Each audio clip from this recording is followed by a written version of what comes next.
Pre, Kanang lain sa pastor, okay na pastor lain? lain sad, pwede. Oo. About aning trabaho pastor ba? Kanang bitong nakatrabaho dito kag sabado to. Kaya naman mga security guard pastor ba? Amo gibantayan pastor kay kuan kaning risk ba to sa tawat na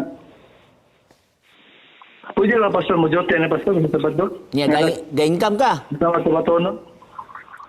Ga-income ka, Exxon, anang Sabado ha? Kaya ang Exodus Kapitulo 20, buhaton nimo ang tanan buluhaton sulod sa unong kaadlaw. Okay? Meaning to say, ga-income ka.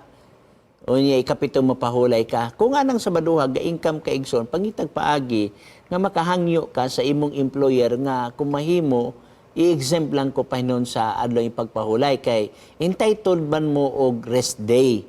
So, ihangyo na lang nga pwede ba nga ang akong rest day matunong na lang sa adlong igpapahulay o sa Sabado. Kay mauna ang amo nga pagtuo ngadto kang Jesus Christ. O bats pag-ampo, tugutan ka na ba? Go ahead, Dixon. Salamat sa pastor, salamat. Dagan salamat usab sa imong panawag. Mao ka to si Jason Torres sa Cebu City, sa Queen City of the South.